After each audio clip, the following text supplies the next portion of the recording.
Yeah, what about our past?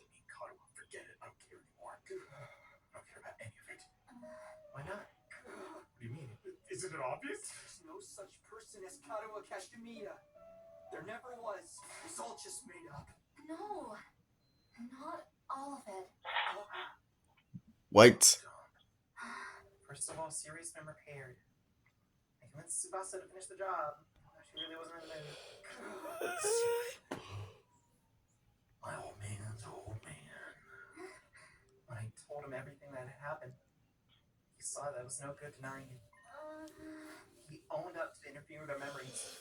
So he really did tamper with our memories. The little demon he is.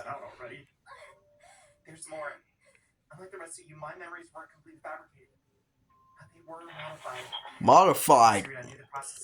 I think I'm in the same boat with you, Nozomi, because unlike the rest of them, I wasn't created like they were. I was born just like you was. My mom dedicated her life to understanding cryptoclothing. She poured everything she had into it. She even let her own daughter become a test subject. No, don't do it. And that kind of led her to. She took her own life. That's the real reason I wanted to join this mission. Damn, I would be devastated if my own mom took her own life. I said, who am I gonna live with now? Who's gonna help me pay these bills? This can't be real. Who's gonna help me pay these bills now?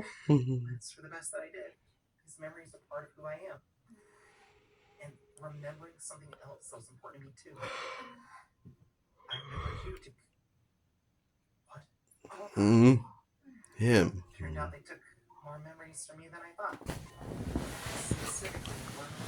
Ah!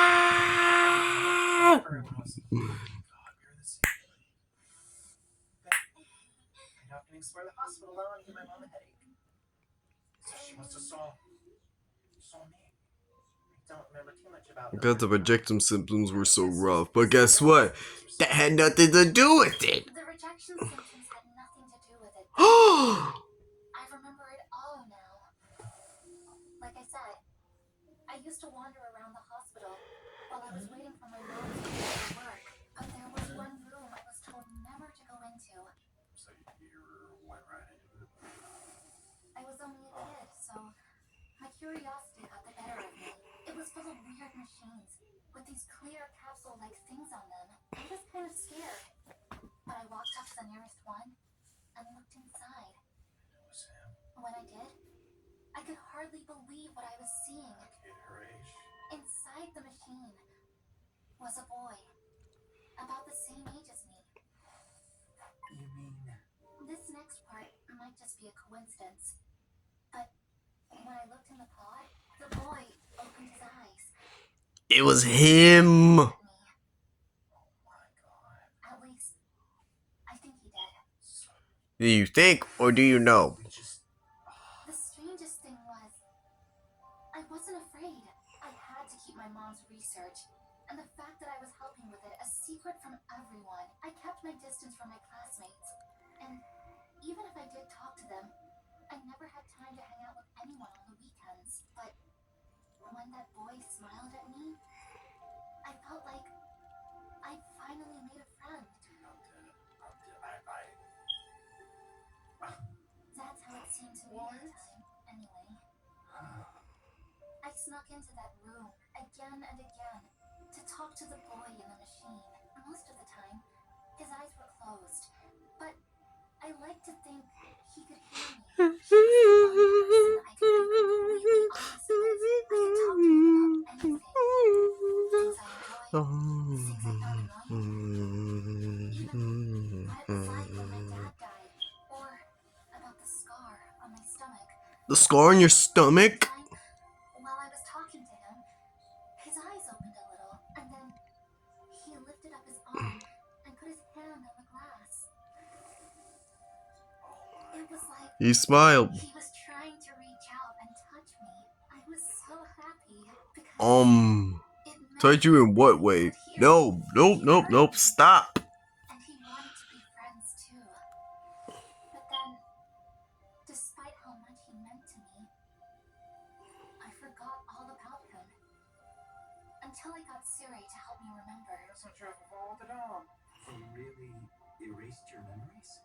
I think someone from the hospital must have More known. like This tampered. project was top secret, so they wouldn't have hesitated to do whatever it took to prevent any leaks. Oh my god. You think that they would have a security camera on the freaking door? I don't like to think about it, but I don't want to put two and two together and figure it out.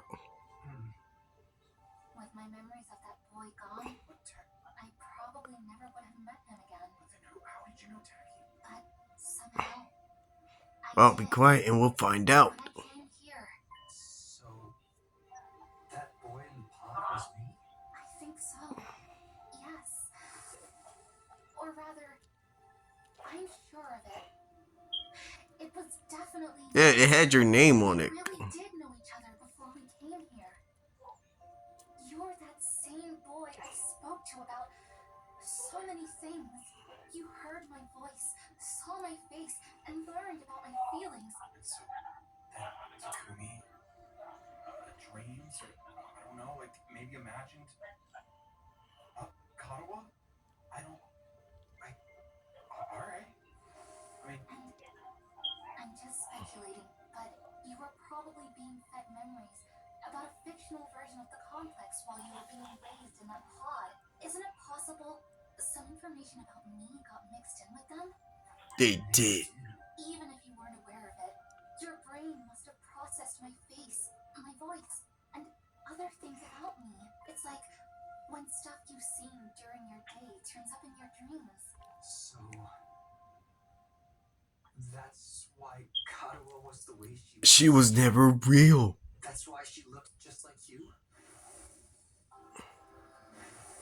It all checks out. Because my subconscious, what?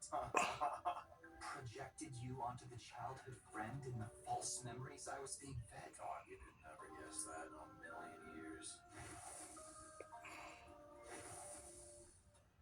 I can't be sure, but it would make sense, wouldn't it?